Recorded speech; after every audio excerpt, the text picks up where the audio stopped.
ओम शांति, ओम शांति, ओम शांति।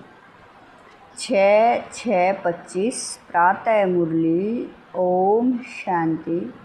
बाप दादा मधुबन। मीठे बच्चे, भविष्य ऊंच घराने में आने का आधार है पढ़ाई। इस पढ़ाई से ही तुम बेगर टू प्रिंस प्रिंसेस बन सकते हो। प्रश्न है, गोल्डन स्पून इन माउथ 2 प्रकार से प्राप्त हो सकता है, कैसे? उत्तर, एक भक्ति में दान पुण्य करने से, दूसरा ज्ञान में पढ़ाई से। भक्ति में दान पुण्य करते हैं तो राजा या साहूकार के पास जन्म लेते हैं, लेकिन वह हो गया हद का। तुम ज्ञान में पढ़ाई से गोल्डन स्पून इन माउथ पाते हो। यह है बेहद की बात। भक्ति में पढ़ाई से राजाई नहीं मिलती। यहाँ जो जितना अच्छी रीति पढ़ते हैं उतना ऊंच पद पाते हैं। ओम शांति। मीठे मीठे शकीलदे बच्चों को रूहानी बाप बैठ समझाते हैं। इनको कहा जाता है रूहानी ज्ञान। बाप आकर भारतवासी बच्चों को समझाते हैं, अपने को आत्मा समझो और बाप को याद करो। यह बाप ने खास फरमान किया है तो वह मानना चाहिए ना। ऊंचे ते ऊंच बाप की श्रीमत मशहूर है। यह भी तुम बच्चों को ज्ञान है कि सिर्फ शिव बाबा को ही श्री श्री कह सकते हैं। वही श्री श्री बनाते हैं। श्री माना श्रेष्ठ। तुम बच्चों को अभी पता पड़ा है कि इन्हों को बाप ने ऐसा बनाया। हम अभी नई दुनिया के लिए पढ़ रहे हैं। नई दुनिया का नाम ही है स्वर्ग। अमरपुरी महिमा के लिए नाम बहुत है। कहते भी हैं स्वर्ग और नरक। फलाना स्वर्गवासी हुआ तो गोया नरकवासी थे ना। परंतु मनुष्यों में इतनी समझ नहीं। स्वर्ग नरक, नई दुनिया, पुरानी दुनिया किसको कहा जाता है कुछ भी जानते नहीं। बाहर का बबका कितना है। तुम बच्चों में भी थोड़े हैं जो समझते हैं बरोबर हमको बाप पढ़ाते हैं।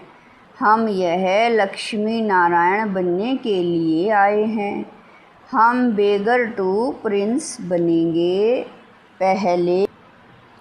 पहले हम जाकर राजकुमार बनेंगे। यह पढ़ाई है। जैसे इंजीनियरिंग, बैरिस्ट्री आदि पढ़ते हैं तो बुद्धि में रहता है कि हम घर बनाएंगे, फिर यह करेंगे। हर एक को अपना कर्तव्य स्मृति में आता है। तुम बच्चों को जाकर बड़े ऊंच घर में जन्म लेना है। इस पढ़ाई से जो जितना जास्ती पढ़ेगा उतना बहुत ऊंच घर में जन्म लेगा। राजा के घर में जन्म ले, फिर राजाई चलानी है। गाया भी जाता है गोल्डन स्पून इन माउथ।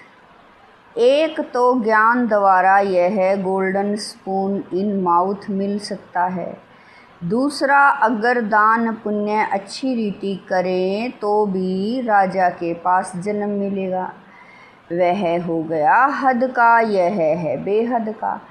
हर एक बात अच्छी रीति समझो। कुछ भी समझ में न आए तो पूछ सकते हो।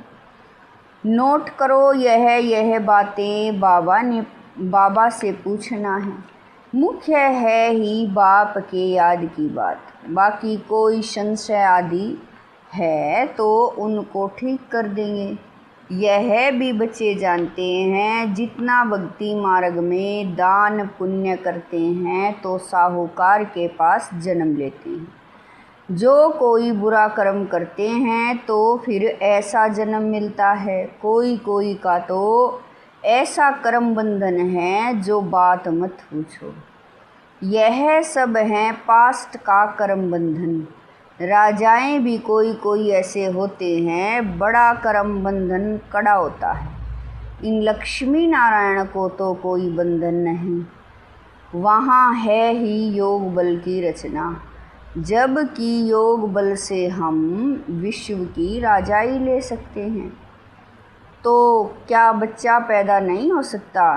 पहले से ही साक्षात्कार हो जाता है। वहाँ तो यह कॉमन बात है।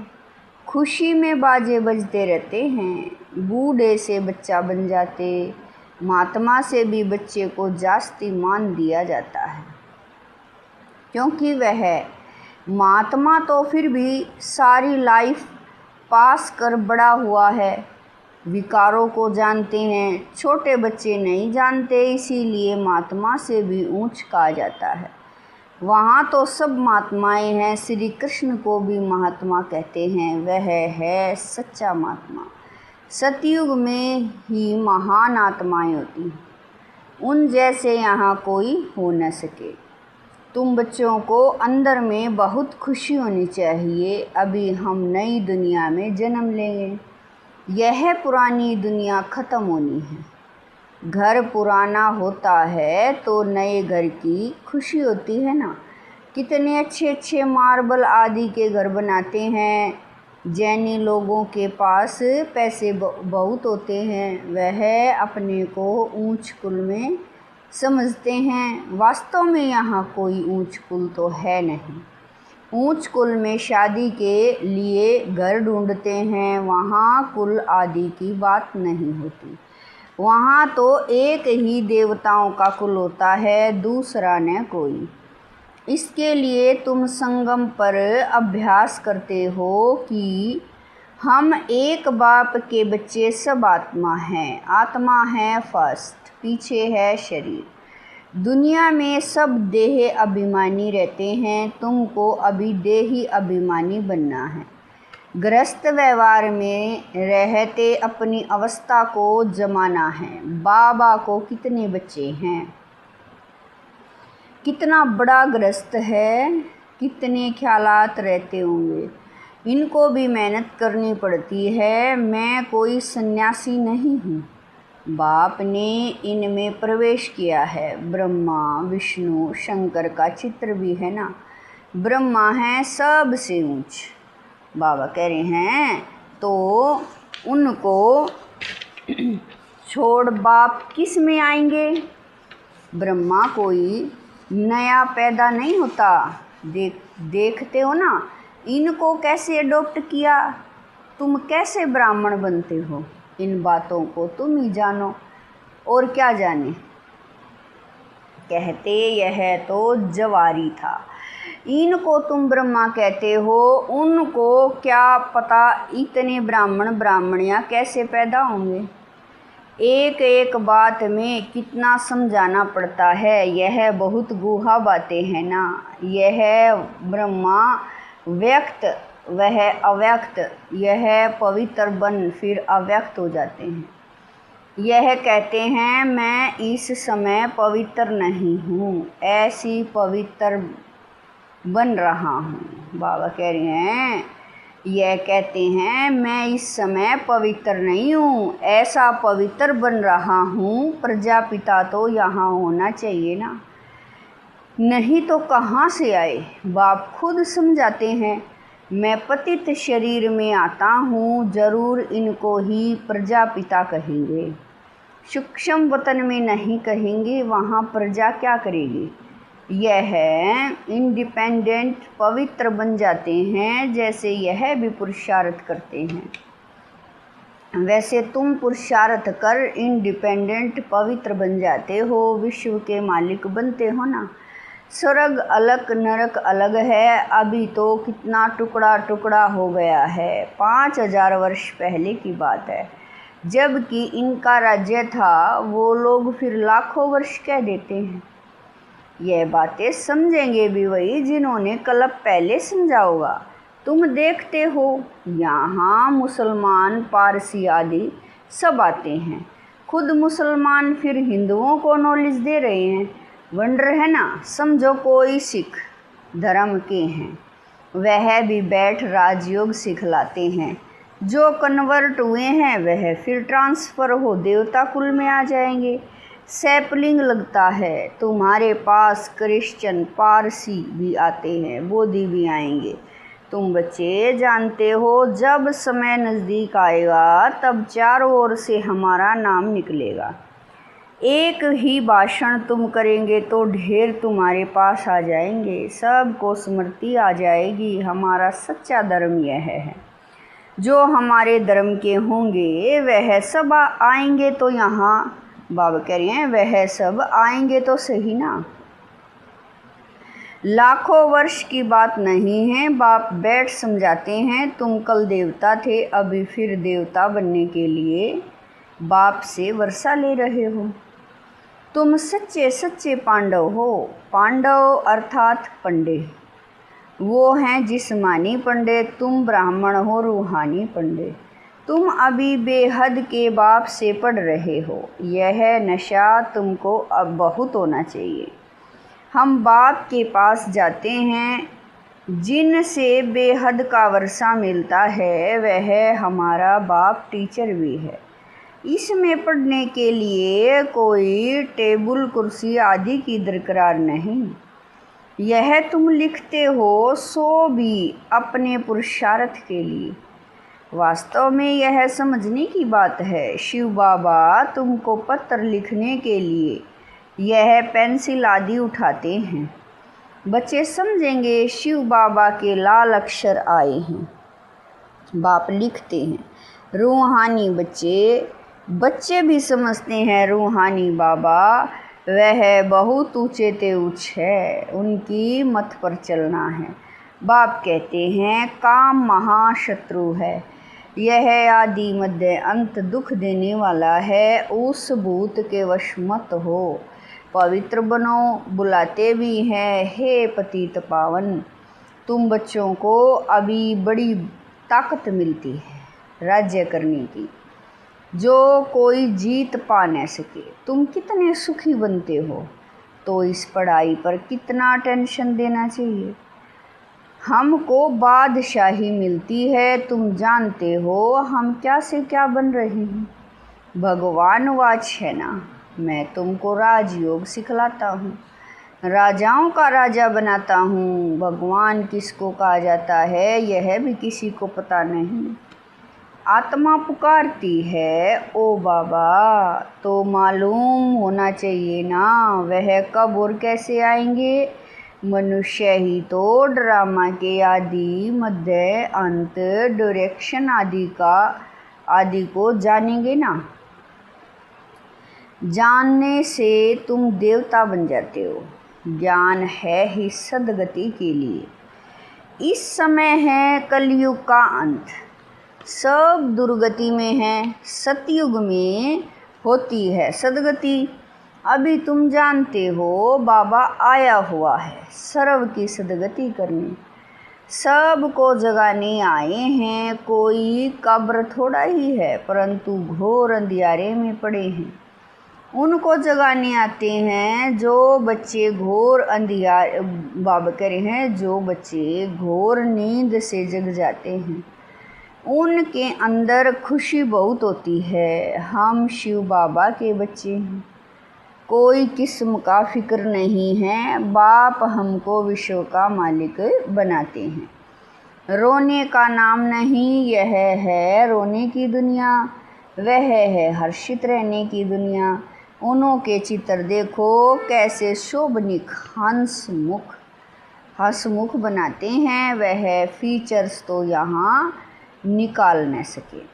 बुद्धि में समझते हैं, इन जैसे फीचर्स देखने में आते हैं।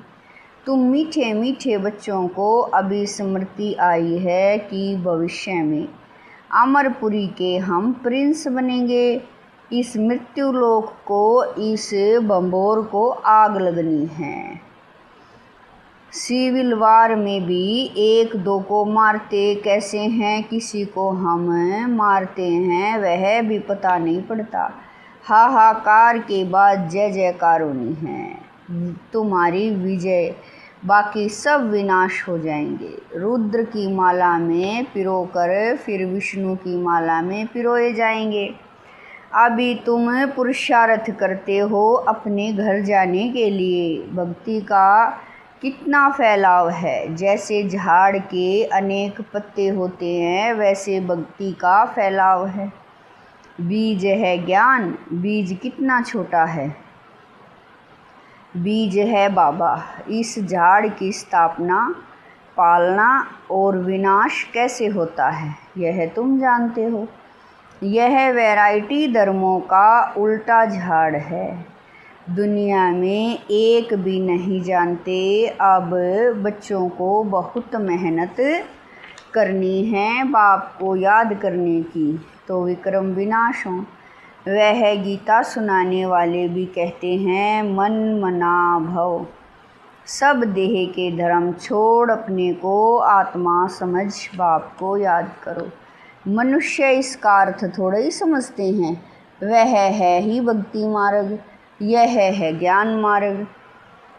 यह राजधानी स्थापन हो रही है, फिक्र की कोई बात नहीं। जिसने थोड़ा भी ज्ञान सुना तो प्रजा में आ जाएंगे। ज्ञान का विनाश नहीं होता है, बाकी जो यथार्थ ज्ञान पुरुषार्थ करते हैं वही ऊंच पद पाते हैं। यह बुद्धि में समझ में है ना। हम प्रिंस बनने वाले हैं नई दुनिया में। स्टूडेंट इम्तिहान पास करते हैं तो उनको कितनी खुशी होती है। तुमको तो 1000 बार जास्ती अति इंद्रिय सुख होना चाहिए। हम सारे विश्व के मालिक बनते हैं, कोई भी बात में कभी रूठना नहीं है। ब्राह्मणी से नहीं बनती है, बाप से रूठते हैं। अरे तुम बाप से बुद्धि का योग लगाओ ना, उनको तो प्यार से याद करो। बाबा बस आपको ही याद करते करते हम घर आ जाएंगे। अच्छा, मीठे मीठे शकील दे बच्चों प्रति माता पिता बाप दादा का याद प्यार और गुड मॉर्निंग। रूहानी बाप की रूहानी बच्चों को नमस्ते। हम रूहानी बच्चों की रूहानी माता पिता बाप दादा को दिलवा जान शिकवा प्रेम से याद प्यार गुड मॉर्निंग नमस्ते। ओम शांति। मेरे बाबा, मीठे बाबा, प्यारे बाबा, लाख लाख शुक्रिया मेरे बाबा। धारणा के लिए मुख्य सार है। नंबर 1, किसी भी बात का फिक्र नहीं करना है, सदा हर्षित रहना है। स्मृति रहे हम शिव बाबा के बच्चे हैं। बाप आए हैं हमें विश्व का मालिक बनाने। नंबर 2, अपनी अवस्था को एक रस बनाने के लिए देही अभिमानी बनने का पुरुषार्थ करना है। इस पुराने घर से ममत्व निकाल देना है। वरदान है मनन शक्ति द्वारा बुद्धि को शक्तिशाली बनाने वाले मास्टर सर्वशक्तिमान भवै। वरदान है मनन शक्ति द्वारा बुद्धि को शक्तिशाली बनाने वाले मास्टर सर्वशक्तिवान भवै। मनन शक्ति की दिव्य बुद्धि की मनन शक्ति ही दिव्य बुद्धि की खुराक है। जैसे भक्ति में सिमरण करने के अभ्यासी हैं, ऐसे ज्ञान में स्मृति की शक्ति है। इस शक्ति द्वारा मास्टर सर्वशक्तिवान बनो। रोज अमृत वेले अपने एक टाइटल को स्मृति में लाओ और मनन करते रहो, तो मनन शक्ति से बुद्धि शक्तिशाली रहेगी। शक्तिशाली बुद्धि के ऊपर माया का वार नहीं हो सकता, परवश नहीं हो सकते, क्योंकि माया सबसे पहले व्यर्थ संकल्प रूपी बाण द्वारा दिव्य बुद्धि को ही कमज़ोर बनाती है। इस कमजोरी से बचने का साधन ही है मनन शक्ति। स्लोगन है, आज्ञाकारी बच्चे ही दुआओं के पात्र हैं। दुआओं का प्रभाव दिल को सदा संतुष्ट रखता है। स्लोगन है, आज्ञाकारी बच्चे ही दुआओं के पात्र हैं। दुआओं का प्रभाव दिल को सदा संतुष्ट रखता है। अव्यक्त इशारे आत्मिक स्थिति में रहने का अभ्यास करो। अंतर्मुखी बनो। सदा बेहद की आत्मिक दृष्टि भाई भाई के संबंध की वृत्ति से किसी भी आत्मा के प्रति शुभ भावना रखने का फल जरूर प्राप्त होता है। इसीलिए पुरुषार्थ से थको नहीं, दिल शिकस्त भी नहीं बनो। निश्चय बुद्धि हो, मेरेपन के संबंध से न्यारे हो। शांति और शक्ति का सहयोग आत्माओं को देते रहो। शांति और शक्ति का सहयोग आत्माओं को देते रहो। ओम शांति।